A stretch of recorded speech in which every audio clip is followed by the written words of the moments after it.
السلام عليكم ورحمة الله وبركاته. الحمد لله والصلاة والسلام على رسول الله أما بعد. அன்பார்ந்த இஸ்லாமிய சகோதர சகோதரிகளே, ஹஜ் பற்றிய குர்ஆனிய சிந்தனைகள் தொடரின் 16வது வகுப்பிலே உங்கள் அனைவரையும் சந்திப்பதில் பெரும் மகிழ்ச்சி அடைகின்றோம். இன்றைய வகுப்பிலே நாங்கள் சில முக்கியமான விடயங்களை பார்க்கலாம். நாங்கள் ஏற்கனவே சென்ற வகுப்பில் சூரத்துல் பக்ராவின் 200, 201, 202வது வசனங்களை நாங்கள் பார்த்தோம். அதிலே நாங்கள் எந்த அளவுக்கு அல் குர்ஆன் இந்த ஹஜ்ஜை முடித்ததன் பின்னாலும் கூட நாங்கள் ஜிக்ரிலே ஈடுபட வேண்டும் என்பதை வலியுறுத்துகின்றது என்பதை பார்த்தோம். அதைத் தொடர்ந்து எங்களுக்கு துஆவை அந்த வசனங்கள் வலியுறுத்துகின்றன. முதலாவதாக நாங்கள் ஆரம்பத்திலே இருந்து 198வது வசனத்திலே இருந்து ஹஜ்ஜுடைய சட்டதிட்டங்களை பார்த்து கொண்டு வந்தோம். ஹஜ்ஜுடைய சட்டதிட்டங்கள் எல்லாம் முடிந்து அதற்கு பின்னால் அல்லாஹ் சுப்ஹானஹு தஆலா திக்ரை பற்றி அல்லாஹ் தஆலா எங்களுக்கு சொல்கிறார். அதனைத் தொடர்ந்து துஆவை பற்றி சொல்கிறார். எனவே வணக்க வழிபாடுகளை செய்து நமது பாவங்கள் எல்லாம் மன்னிக்கப்பட்டிருக்கக்கூடிய அந்த தருவாயிலே நாங்கள் மீண்டும் அல்லாஹ்வை திக்ரு செய்ய வேண்டும் என்று எங்களுக்கு வலியுறுத்தப்படுகிறது. திக்ரு செய்வதுதான் துஆ செய்வதற்கு முன்னால் நாங்கள் செய்ய வேண்டிய ஒரு முக்கியமான ஒரு அடிப்படை. அந்த வகையிலே திக்ரை செய்துவிட்டு துஆவை நாங்கள் செய்கின்றோம். இப்படி ஹஜ்ஜுடைய வணக்கங்கள் முழுக்க முழுக்க திக்ரையும் துஆவையும் தக்வாவையும் மையமாக கொண்டு அமைந்திருப்பதை நாங்கள் இதுவரைக்கும் பார்த்த வகுப்புகளிலிருந்து எங்களுக்கு மிக தெளிவாக புரிந்து கொள்ள முடியும். திக்ருக்கு ஒரு குறிப்பிட்ட நேரம் கிடையாது. ஏனைய வணக்கங்களுக்கு குறிப்பிட்ட நேரங்கள் இருப்பது போல திக்ருக்கு ஆரம்பம் முடிவு ஒன்று கிடையாது. ஆரம்பம் இருந்தாலும் முடிவு கிடையாது. அது எப்பொழுதுமே நாங்கள் திக்ரு செய்து கொண்டுதான் இருக்க வேண்டும். அல்லாஹ்வுடைய ஞாபகத்தோடு தான் நாங்கள் வாழ வேண்டும். அல்லாஹ்வுக்கு மாற்றமான விடயங்களில் நாங்கள் ஈடுபடாமல் உலகத்திலே வாழ வேண்டும். அதே போன்று நாங்கள் பார்க்கின்றோம், ஹஜ்ஜு உம்ராவுடைய வழக்கங்களிலே ரசூல் ஸல்லல்லாஹு அலைஹி வஸல்லம் அவர்கள் முக்கியமாக பல இடங்களில் துஆவுக்கு முக்கியத்துவம் கொடுத்திருக்கிறார்கள். உதாரணமாக 4 முக்கியமான சந்தர்ப்பங்களை நாங்கள் குறிப்பிடலாம். ஹஜ்ஜுடைய வணக்கத்திலே 4 முக்கியமான சந்தர்ப்பங்களில் ரசூலுல்லாஹ் துஆவிலே கவனம் செலுத்தியிருக்கிறார்கள். ஏனென்றால் அது சிறப்பான காலம், சிறப்பான புனித பிரதேசம். எனவே அந்த நேரத்திலே எந்த அளவுக்கு எங்களுக்கு எங்களது நேரங்களை துஆவிலே கழிக்க முடியும், அது மிக வரவேற்கத்தக்க ஒரு விடயம். அதில் முதலாவது இடம் அரஃபாவுடைய தினம். அரஃபாவுடைய தினம் அதுதான் மிக மிக முக்கியமான சந்தர்ப்பம் துஆ ஏற்றுக்கொள்ளப்படுவதற்கு. ரசூல் ஸல்லல்லாஹு அலைஹி வஸல்லம் சொன்னார்கள், "கைரு துஆஇ துஆஉ யௌமி அரஃபா." துஆக்களில் சிறந்தது அரஃபாவுடைய தினத்தில் செய்யப்படக்கூடிய துஆ என்பதாக சொன்னார்கள். அடுத்ததாக முஸ்தலிஃபாவிலே சுபஹ் தொழுதுவிட்டு சூரியன் வெளுக்கும் வரைக்கும், வெளிச்சம் தோன்றும் வரைக்கும், சூரியன் உதிப்பதற்கு முன்னால் வெளியேறிவிட வேண்டும். அது வரைக்கும் நாங்கள் வெளிச்சம் நன்றாக தோன்றும் வரைக்கும் துஆவிலே நாங்கள் ஈடுபட வேண்டும். அதே போல நாங்கள் ஜமராத்திலே விழாவிலே நாங்கள் 3 இடங்களில் கல்லெறிவோம். அதிலே முதலாவது, 2வது ஆரம்பமாக உள்ளது, அடுத்தது நடுவிலே உள்ள 2 இடங்களிலும் கல்லடித்து விட்டு ஒவ்வொரு இடத்துக்கு பின்னாலும் நாங்கள் துஆ கேட்க வேண்டும். ரசூல் ஸல்லல்லாஹு அலைஹி வஸல்லம் நீண்ட நேரம் அந்த சந்தர்ப்பத்திலே துஆ கேட்டிருக்கிறார்கள். அதே நேரத்தில் சஃபா மர்வாவிலே நாங்கள் துஆ செய்து அந்த துஆக்களை ஓதுவதோடு சஃபா மலையிலும் மர்வா மலையிலும் நாங்கள் லா இலாஹ இல்லல்லாஹ் வஹ்தஹு லா ஷரீக லஹு போன்ற துஆ சுன்னத்தான துஆக்களை நாங்கள் ஓதுவதற்கு இடையிலே நாங்கள் துஆக்களை கேட்டுக்கொண்டே இருக்க வேண்டும். இப்படி முக்கியமான 4 சந்தர்ப்பங்கள், குறிப்பாக உம்ரா செய்யக்கூடியவர்களுக்குரிய சந்தர்ப்பம் அதிலே சஃபாவிலும் மர்வாவிலும் அந்த சந்தர்ப்பம் கிடைக்கிறது. ஹஜ்ஜு செய்யக்கூடியவர்களுக்கு மேலதிகமான 3 சந்தர்ப்பங்கள் கிடைக்கின்றன. இப்போ இந்த சந்தர்ப்பங்களை நாங்கள் தவற விட்டுவிடக்கூடாது. நிறைய சகோதரிகள் இந்த பிழையை செய்கிறார்கள். எப்படியாவது கடமையை முடித்து அவசரமாக நமது இருப்பிடத்துக்கு வந்துவிட வேண்டும் என்ற எண்ணத்திலே அவர்கள் இந்த துஆக்களுக்கு நேரம் ஒதுக்குவது கிடையாது. அன்பார்ந்த சகோதரிகளே, எங்களுடைய நிறைய தேவைகள் இருக்கின்றன, உலக மறுமை தேவைகள். உலக மறுமை தேவைகள் நிறைய இருக்கின்றன. அதில் குறிப்பாக இந்த துவா ரப்பனா ஆத்தினா ஃபித் துன்யா ஹஸனா வஃபில் ஆখিরাতি ஹஸனத்தன் வகினா அஸாபன்னார் என்ற துவாவை நாங்கள் அதிகமாக திருப்பி திருப்பி திருப்பி திருப்பி ஓத வேண்டும். சில சகோதரர்கள் நாங்கள் எப்படி அவ்வளவு நேரம் துவா கேட்பது, என்னதான் கேட்பதற்கு இருக்கின்றது என்பது போன்று நினைக்கிறார்கள் அல்லது கேட்கிறார்கள். நாங்கள் ஒரு துவாவை ஒரு முறை கேட்பது என்பது அவ்வளவு அழகான ஒரு விடயம் அல்ல. ஒரு விடயத்துக்கு நாங்கள் எங்களுக்கு தேவை என்று சொன்னால் அந்த தேவையை நாங்கள் ஒரு முறை கேட்டுவிட்டு அப்படியே நிறுத்திக் கொள்வோமா? ஒருவர் செய்து தராவிட்டால் இல்லை. நாங்கள் எத்தனை முறைகள் எங்களால் கேட்டு எங்களால் கெஞ்ச முடியுமோ, எங்களது பணிவை அல்லாஹ்விடத்திலே வெளிப்படுத்தி திரும்ப திரும்ப திரும்ப கேட்டுக்கொண்டு இருக்க முடியுமோ அந்த அளவுக்கு நாங்கள் கேட்க வேண்டும். எங்களுக்கு எந்த அளவுக்கு ஒரு விடயத்துக்கு முக்கியத்துவம் இருக்கிறதோ அந்த அளவுக்கு தான் நாங்கள் திரும்ப திரும்ப அதனை கேட்போம். எனவே தந்தால் தரட்டும் இல்லாவிட்டால் போகட்டும் என்று நாங்கள் இருந்து விடாமல் நாங்கள் அல்லாஹ்விடத்திலே ஒரு விடயத்தை திரும்ப திரும்ப கேட்டுக்கொண்டே இருக்க வேண்டும். எங்களுடைய நிறைய எத்தனையோ தேவைகள் இருக்கின்றன. சில வேளை சிறு சிறு தேவைகள் கூட நாங்கள் பெரிதாக அதனை சிந்திக்க மாட்டோம். ஆனால் சிறு சிறு வேலைகள் கூட எங்களுக்கு நிறைய நாட்களாக பல நாட்களாக சாத்தியமாகாமல் இருக்கலாம். அவற்றை கூட நாங்கள் என்ன செய்யலாம்? இந்த சந்தர்ப்பங்களிலே நாங்கள் கேட்க முடியும். எனவே அன்பார்ந்த சகோதர சகோதரிகளே, இந்த விடயத்தில் நாங்கள் மிகவும் கண்ணும் கருத்துமாக இருக்க வேண்டும். துவாவை நாங்கள் அதிகமாக இந்த ஹஜ்ஜுடைய சந்தர்ப்பங்களிலே எல்லா சந்தர்ப்பங்களிலும் நாங்கள் செய்து கொண்டிருக்க வேண்டும். துஆ, திக்ர் இது இது இது இந்த இவற்றில் தான் எங்களுடைய காலம் கழிய வேண்டும். நாங்கள் 4-5 நாட்கள் அந்த மினாவிலே அமல்கள் செய்வதற்கு உரிய நேரத்தை தவிர உள்ள நேரங்கள் நாங்கள் ஃப்ரீயாகத்தான் இருப்போம்.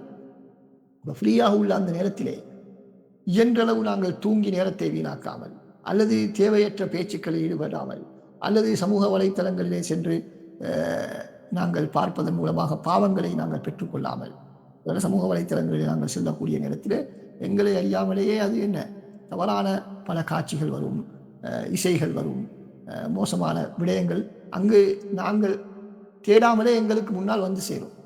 எனவே நாங்கள் செய்யக்கூடிய அந்த அமல்களுடைய அந்த தாக்கம், அந்த வீரியம் இல்லாமல் சென்று விடும். இவற்றை பார்ப்பதன் மூலமாக பாவங்கள் நடக்க நடக்க எங்களுடைய அமல்களுடைய பவர்கள் அங்கு வலிமை குறைந்துவிடும், அதனுடைய தாக்கம் குறைந்துவிடும். எனவே நாங்கள் மிகவும் கண்ணும் கருத்துமாக இருக்க வேண்டும். எந்த விதமான பாவங்களும் நடந்துவிடாமல் நாங்கள் இருப்பதோடு எங்களுடைய நாவுகள் எப்பொழுதும் திக்ரிலே திளைத்ததாக, குர்ஆன் ஓதுவதிலே திளைத்ததாக, அல்லாஹ்விடத்திலே துஆக்களை கேட்டுக்கொண்டு நாங்கள் எப்படியாவது இந்த ஹஜ்ஜு முடிந்து திரும்பி செல்லும் பொழுது என்ற அளவு நன்மைகளை அதிகமாக பெற்றுக்கொண்டு அன்று பிறந்த பாடல்கள் போன்று சொர்க்கத்துக்கு தகுதியானவர்களாக நாங்கள் செல்ல வேண்டும் என்ற ஒரு எண்ணத்திலே முழுமூச்சாக முன்மூலமாக நாங்கள் ஈடுபட வேண்டும் என்பதை நாங்கள் புரிந்து கொள்ள வேண்டும். எனவே நாம் இந்த வகுப்புகளிலே நாங்கள் அதிகமாக இந்த விடயத்துக்குத்தான் கவனம் செலுத்துவதை நீங்கள் பார்த்திருப்பீர்கள். ஏனென்றால் அது மிகவும் கவனஈனமாக மக்கள் பார்க்கக்கூடிய விடயம்தான் இந்த விடயங்களாக இருக்கின்றன. வெறுமனை வெளிரங்கமான அமல்களுக்கு, வளமையான அந்த சடங்குகளுக்கு, ருக்குன்களுக்கும் வாஜிபாத்துகளுக்கும் மாத்திரம் முக்கியத்துவம் கொடுத்து அதை கூட கடமை என்ற பெயரிலே செய்வதைத்தான் நாங்கள் பார்க்கின்றோம்.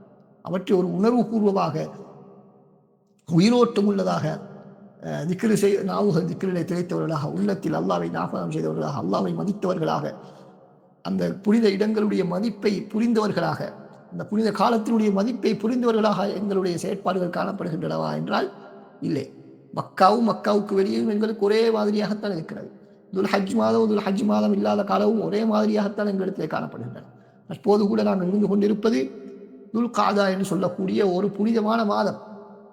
இந்த மாதத்தை நாங்கள் ஏனைய மாதங்களில் இருப்பது போன்று இருக்க முடியாது. மிகவும் கவனமாக கண்ணும் கருத்துமாக இதில் தவறுகள் நடந்துவிடாமல் நாங்கள் இருக்க வேண்டும் என்ற அளவு அதிகமான நன்மைகளை நாங்கள் செய்வதற்கு நாங்கள் முயற்சிக்க வேண்டும். ஆனால் நிறைய பேருக்கு இந்த மாதத்தினுடைய முக்கியத்துவமே தெரிவது கிடையாது. எனவே அன்பார்ந்த சகோதரர்களே, நாங்கள் திக்ர், இஸ்திக்ஃபார், தௌபா, துஆ, தக்வா இது போன்ற விடயங்களில் தான் இந்த ஹஜ்ஜு உம்ராவுடைய கடமைகளின் போது நாங்கள் கவனத்தில் கொள்ள வேண்டும். இறுதியாக அல்லாஹ் சுப்ஹானஹு வ தஆலா இந்த பக்ராவில் ஹஜ்ஜுடைய வழக்க வழிபாடுகளை இறுதியாக முடிக்கக்கூடிய நேரத்தில் 203வது வசனத்தில் என்ன சொல்கிறார்? வத்குருல்லாஹ ஃபீ அய்யாமின் மஅதூதாத், குறிப்பிட்ட சில நாட்களுக்கு நீங்கள் அல்லாஹ்வை ஞாபகம் செய்யுங்கள். வத்குருல்லாஹ ஃபீ அய்யாமின் மஅதூதாத். ஃபமன் தஅஜ்ஜல ஃபீ யௌமைனி ஃபலா இஸ்ம அலைஹ், யார் 2 நாட்களில் விரைவாக முடித்துவிட்டு சென்று விடுகிறார்களோ அவர்களுக்கும் எந்த விதமான குற்றமும் இல்லை. வமன் தஅக்கர ஃபலா இஸ்ம அலைஹி, யார் தாமதமாக சொல்கிறார்களோ அவர்களுக்கும் குற்றமில்லை. லிமனித்தகா, தக்குவா உள்ளவர்களுக்காக, தக்குவாவோடு நடந்து கொள்ளக்கூடியவர்களுக்கு எந்த குற்றமும் இல்லை. வத்தகுல்லாஹ், நீங்கள் அல்லாஹ்வை பயந்து கொள்ளுங்கள். வஅலமு அன்னகும் இலைஹி துஹ்ஷரூன், நீங்கள் அவனிடத்தில் தான் திரும்ப கொண்டு செல்லப்படுவீர்கள், ஒன்று திரட்டப்படுவீர்கள் என்பதை நீங்கள் அறிந்து கொள்ளுங்கள் என்று சொல்கிறான். இங்கு பல விடயங்களை அல்லாஹ் சுப்ஹானஹு வ தஆலா சொல்கிறான். அதிலே முதலாவது விடயம் வத்குருல்லாஹ ஃபீ அய்யாமின் மஅதூதாத், அதாவது மினாவுடைய ஐயாமு தஷ்ரீக்குடைய நாட்களில் நீங்கள் அல்லாஹ்வை ஞாபகம் செய்யுங்கள். மீண்டும் பாருங்கள், அல்லாஹ்வை திக்ர் செய்யுங்கள் என்று அல்லாஹ் தஆலா சொல்கிறான். அதாவது தக்பீர் அதிகமாக மினாவிலே இருக்கக்கூடிய அந்த காலத்திலே இயன்றளவு அதிகமாக நாங்கள் தக்பீர்களை நாங்கள் ஆண்கள் சத்தமாகவும் பெண்கள் அமைதியாகவும் நாங்கள் கூறிக்கொண்டே இருக்க வேண்டும். வாய்ப்பு கிடைக்கக்கூடிய நேரமெல்லாம் எங்களுடைய நாவுகள் தக்பீரில் திளைத்ததாக இருக்க வேண்டும் என்பதைத்தான் இங்கு அல்லாஹ் சுப்ஹானஹு வ தஆலா குறிப்பிடுகிறார். இது ஐயாமுன் மஅதூதாத், ஐயாமுன் மஅலூமாத் என்று அல்லாஹ் தஆலா சூரத்துல் ஹஜ்ஜிலே வயத்குரு இஸ்மல்லாஹி ஃபீ அய்யாமின் மஅலூமாத், அல்லாஹ்வுடைய பெயரை அவர்கள் அந்த அறியப்பட்ட நாட்களில் சொல்லட்டும் என்று அல்லாஹ் தஆலா சொல்கிறார் சூரா ஹஜ்ஜிலே. அந்த மஅலூமாத் என்று சொன்னால் அஷ்ருல் ஹஜ்ஜா, துல்ஹஜ்ஜாவுடைய ஆரம்ப 10 நாட்கள் தான் அது குறிக்கின்றது. எனவே துல்ஹஜ்ஜுடைய ஆரம்ப 10 நாட்கள், அதுக்கு பின்னால் வரக்கூடிய 3 நாட்கள், அனைத்து நாட்களுமே தக்பீருக்குரிய, அல்லாஹ்வை திக்ர் செய்வதற்குரிய நாட்கள் என்று அல் குர்ஆன் எங்களுக்கு சொல்கிறது. அதனால் தான் நாங்கள் தக்பீர் சொல்வது சுன்னத்தாக இருக்கிறது. தொழுகைக்கு பின்னாலும் கூட நாங்கள் தக்பீர்களை சொல்கிறோம். 3 நாட்கள், 14 முடிந்து 3 நாட்கள் தக்பீர் சொல்வதெல்லாம் இதிலே உள்ளடங்கக்கூடியவைகளாகத்தான் இருக்கின்றன. அடுத்ததாக அல்லாஹ் தஆலா சொல்கிறான், ஃபமன் தஅஜ்ஜல ஃபீ யௌமைனி ஃபலா இஸ்ம அலைஹி வமன் தஅக்கர ஃபலா இஸ்ம அலைஹி லிமன் இத்தகா, யார் அவசரமாக சென்று விடுகிறார்களோ அவர்களுக்கு குற்றமில்லை. அப்படி என்றால் 11 துல்ஹஜ் 11 12ஆம் தினம் கல்லெறிந்து விட்டு சூரியன் மறைவதற்கு முன்னால் மினாவிலே இருந்து மக்காவிலிருந்து வெளியாகக்கூடியவர்கள் ஹஜ்ஜை முடித்துக்கொண்டு திரும்பிவிட்டால் அவர்கள் 3வது நாள் கல்லறிய வேண்டிய அவசியம் இல்லை. 13வது நாள் கல்லறிய வேண்டிய அவசியம் கிடையாது. அப்படி இல்லாமல் நாங்கள் சூரியன் மறையும் வரைக்கும் மினாவிலே இருந்து விட்டால் நாங்கள் அடுத்த நாளும் இரவு முழுக்க தங்கி அடுத்த நாள் கல்லறிந்து விட்டுதான் நாங்கள் செல்ல வேண்டும். ஜமராத்திலே கல்லறிந்து விட்டு தான் செல்ல வேண்டும். இங்கு 2 நாட்களை செல்வதற்கும் அல்லாஹ் தஆலா அனுமதித்திருக்கிறார். 3 நாட்கள் தாமதிக்கவும் முடியும். சிறந்தது எது என்று கேட்டால் உண்மையிலே 3 நாட்கள் தாமதித்து செல்வதுதான் சிறந்தது. அதுதான் ரசூலுல்லாஹ்வுடைய சுன்னா. அதே போன்று அதற்கு அவ்வாறு நாங்கள் ஒரு நாள் அதிகமாக ஹஜ்ஜுக்கு எடுத்துக்கொள்வது என்பது ஒரு சிறப்பான ஒரு விஷயம் என்பதில் எந்த விதமான மாற்றை கருத்தும் இல்லை. எனவே இயன்றளவு நாங்கள் அதிகமான நேரத்தை அங்கு செலவழிப்பது வரவேற்கத்தக்க ஒரு விடயம் என்பது எல்லோருக்கும் தெரிந்து கொள்ள முடியுமான விடயம். அடுத்ததாக இறுதியில் அல்லாஹ் தஆலா என்ன சொல்றான், லிமனித்தகா, யாருக்கு அது குற்றமில்லை என்றால் அல்லாஹ்வை அஞ்சக்கூடியவர்களுக்கு. அவசரமாக செல்லக்கூடியவரும் அவசரமாக செல்வக்கூடிய நேரத்திலே தக்குவாவுக்கு முரணான விடயங்களில் அவர் ஈடுபடக்கூடாது. அவசரமாக செல்வதற்காக வேண்டி அரைகுறையாக அமல்களை செய்வது, மற்றவர்களுக்கு இடைஞ்சலாக இருப்பது, இப்படி தக்குவாவுக்கு முரணான விடயங்களில் அவர் ஈடுபடக்கூடாது. அதே போல தாமதமாக செல்லக்கூடியவர், மற்றவர்கள் எல்லாம் சென்று விட்டார்கள், நாம் தாமதமாக செல்கிறோம், எனவே நாங்கள் தான் சிறந்தவர்கள் என்ற தற்பெருமை அவர்களுக்கு வரக்கூடாது. அதே நேரத்தில் இறுதி நாள் ஃப்ரீயாக இருக்கிறோம் என்பதற்காக கூத்து கும்பாலங்களில் ஈடுபடக்கூடாது, தவறான காரியங்களில் ஈடுபடக்கூடாது, மார்க்கத்துக்கு முரணான செயற்பாடுகளில் ஈடுபடாமல் நாங்கள் அந்த நாளையும் மிக கவனமாக ஏனைய நாட்களை கணித்ததை போல நாங்கள் பக்குவமாக திக்ரோடும் இஸ்திக்ஃபாரோடும் தக்குவாவோடும் இறைவனுடைய ஞாபகத்தோடும் துஆவோடும் நாங்கள் கழிக்க வேண்டும். அதான் லிமனித்தகா, அஞ்சி நடக்கக்கூடியவர்களுக்கு குற்றமில்லை என்பதுடைய கருத்து. வஅலமு அன்னகும் இலைஹி துஹ்ஷரூன், வத்தகுல்லாஹ், அல்லாஹ்வை அஞ்சிக் கொள்ளுங்கள். வஅலமு அன்னகும் இலைஹி துஹ்ஷரூன், நீங்கள் அவனிடத்திலே தான் ஒன்று திரட்டப்படுவீர்கள் என்பதை அறிந்து கொள்ளுங்கள். ஏன் அவ்வாறு சொல்கிறான் என்று சொன்னால், மக்கள் எல்லோரும் இப்பொழுது பிரிந்து செல்கிறார்கள். ஒன்றாக இருந்துவிட்டு எல்லோரும் பிரிந்து செல்கிறார்கள். இருந்தாலும் மறுமை நாளை இன்னும் நீங்கள் எல்லோரும் ஒன்று திரட்டப்படுவீர்கள் என்பதை அல்லாஹ் தஆலா ஞாபகப்படுத்துகிறான்.